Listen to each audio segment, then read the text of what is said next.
eccetera, proprio delle rock star di fine anni 70.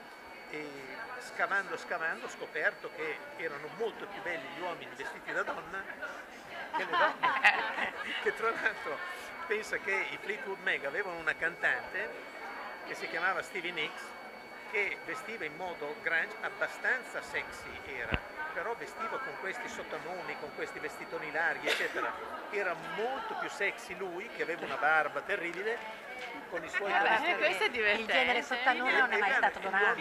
David Bowie, fine anni 70. David Bowie era di una bellezza che non c'è stata mai nessuna donna che è l'ha eguagliata meraviglioso. nei suoi travestimenti. È meraviglioso. E Freddie Mercury come era sexy. Bellissimo. Glamorous.